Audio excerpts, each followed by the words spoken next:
दरिया ओ दरिया पानी तेरे दूंगे तू सादा प्यू मां असां तेरे पूंगे दरिया ओ दरिया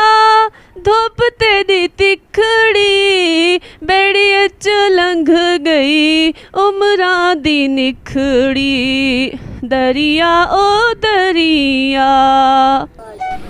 सही अशू लाल दी पोइट्री तो असा अज का व्लॉग स्टार्ट करने हैं और उम्मीद करनी है तो को अज का व्लॉग बहुत पसंद आसी क्योंकि ये दरिया और दरिया के नाल रहने वाले जड़े लोग हैं उन्हें नाल जुड़ा हुए तो आओ शुरू करेंगे हैं अज का व्लॉग और लोगों को किहे किनारे तो बह किनारे तक पहुँचाने वास्ते भी इस्तेमाल किया हुई जिथा ये लोग उनका किराया भी घिंदे और अपना रोज़गार चलेंदे क्योंकि ई दरिया दे एरिए दे विच कोई पुल कै नहीं जेड़े लोगों को एक किनारे तो बह किनारे तक घिन वने तो ई सांगे जड़े हैं लोग कश्तियों का इस्तेमाल करेंदे और अपना रोज़गार भी कमेंदे और सफ़र भी इन्हें कश्तियों के उत्ते करेंदे। ये दो बहुत वड़िया कश्तियाँ हैं जिन्हें आपस में जुड़िया हुए और इंदे उत्ते जड़े हैं लोहे के गार्डर रख के इन्हें को अटैच किया हुए ने ये जड़े हैं भू दा ट्रालियाँ दाने दा ट्रालियाँ या जड़ा खाली ट्रालियाँ ट्रैक्टर ट्रालियाँ होंगे उनके लोड थी कि एक किनारे तो बह किनारे आमदोर वास्ते इस्तेमाल थी और दरिया के बिल्कुल नाल ही अटैच एक गाँव है जो मैं बहुत ज़्यादा पसंद है उत्थे मैं बहुत सारी चीज़ा डिठन तो मैं सोचे मैं उनका एक व्लॉग बनानी और तुहाडे नाल जरूर शेयर करनी ये मैं कुछ बतख तो उनके बच्चे उत्था डिठन जेडे गर्मी की नूश दे बेहाल हैं एक तो उत्था लाइट बिल्कुल क्या नहीं होंगी देहात हाली भी बहुत सारे इंज बस्तियाँ और इंज गाँव पाकिस्तान मौजूद हैं जिथे हाली तक बिजली नहीं पहुँच सकी और लोग जड़े हैं वो अपनी ज़िंदगी बहुत मुश्किल नाल गुजरेंदे पैन ये जड़े बतख ते उनके बच्चे मेरे को बड़े पसंद हैं और मैं सोचे चलो मैं इन्हें एक छोटा जिहा वीडियो क्लिप बना के तुहाडे नाल शेयर कर दी।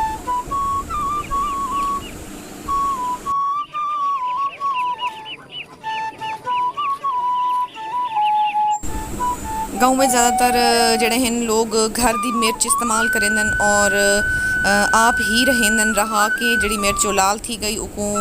जड़ा है अलग करके धुप ते सुकेंदन सुकावन दे बाद ही ग्रैंड करेंदन मतलब घर दी देसी ते तिखी जड़ी मिर्च है ना वो इस्तेमाल की वेंदी है। इहदे नाल खाने बड़े लजीज पकदन और साफ सुथरा खाना पकते इहदे नाल।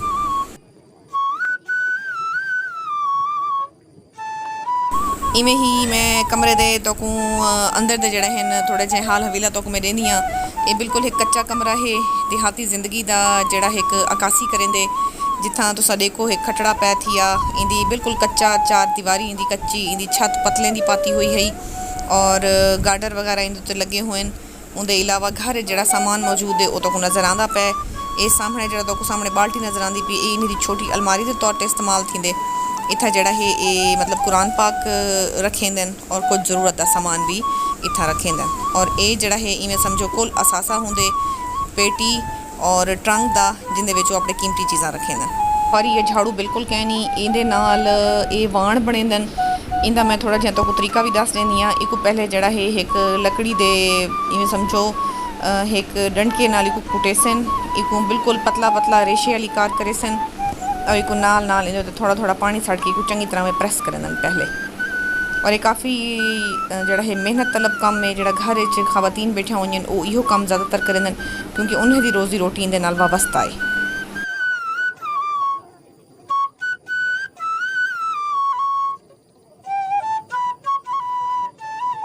ये जड़े वेले कुट घिंदन कुटन के बाद इवें रेशा रेशा थी वेंदे और वाला इंदे 4 तो 5 इवें तंदा मिला के ये अलग कर रखेंदन और इको अद्धा पुसेंदन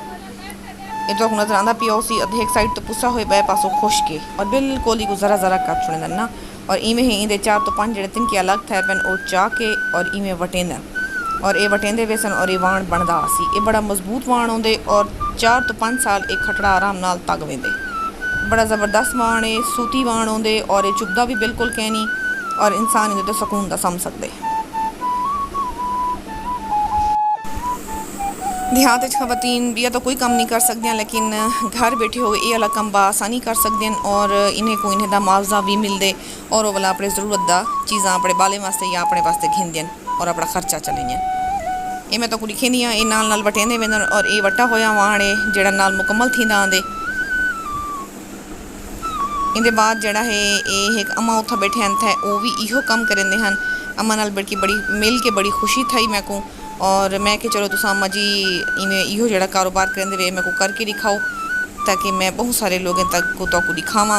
और लोगों को जड़ा है ना मालूमात मिले तोरे बारे में।